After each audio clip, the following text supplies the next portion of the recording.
আপনাকে স্বাগতম একটা নতুন ভিডিওতে। আজকের এই ভিডিওতে আমাদের কাছে একটা লাইটার আছে পুরনো। তো এই লাইটারটা দেখতে পাচ্ছ কাজ করে না, আমি দেখিয়ে দিচ্ছি। সুইচও খারাপ হয়ে গেছে। তো আজকে আমরা এই লাইটারটাই খুলে দেখবো যে এটার ভিতরে কী কী আছে, এটা কীভাবে কাজ করে। তো চলো ভিডিওটা শুরু করা যাক। আমাদের লাইটার চলে এসছে। লাইটারটা কিছুটা এরকম নর্মাল লাইটার। তো আমরা স্ক্রুড্রাইভার দিয়ে লাইটারের এই যে দিক খুললাম, এটাকে ধরলাম, এবার দ্বিতীয় দিক খুলবো, ব্যাস খুলে গেলো। প্লাস্টিকের এই ঢাকনিটাকে খুলে গেল, ওই লোহাটাকে খুলে গেল, বের করবো, বেরিয়ে গেল। আমরা সমস্ত কিছু খুলে নিয়েছি। আর এইটা দিয়ে আর কি গ্যাস যেটা বেরায় ওটা কম বেশি করা যায়, যাতে ফ্লেমটা যেটা বড় ছোট হয়। আর এর ভিতরে গ্যাস ভরা থাকে এই প্লাস্টিকটার ভিতরে। তো আর কিছুই নাই এই লাইটারে, আর একটা কিছু আছে ভিতরে স্পঞ্জের মতো কিছু শক্ত বড়া। এটা বোধহয় এটাকে ফিক্স করে রাখার জন্য, মানে নিচে হয়তো গ্যাপ বেশি আছে, ওটাকে কভার করার জন্য এটা আছে। তাছাড়া আর কিছুই নাই এতে।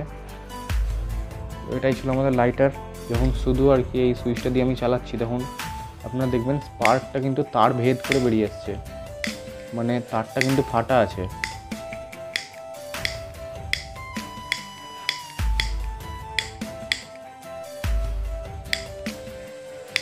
আমাদের লাইটারে এই কয়েকটাই পার্ট আছে, আর সেরকম কোনো পার্ট নাই আমাদের।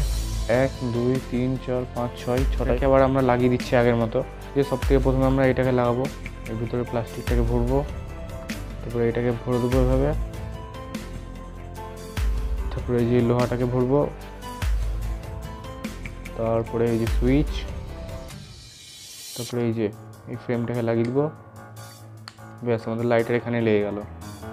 দেখতে পাচ্ছ লাগিয়েও দিয়েছি আমরা লাইটারটাকে। তো লাইটারটা খারাপ যেহেতু ওই জন্য কাজ করছে না।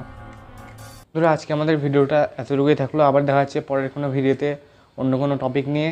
ততক্ষণের জন্য টাটা।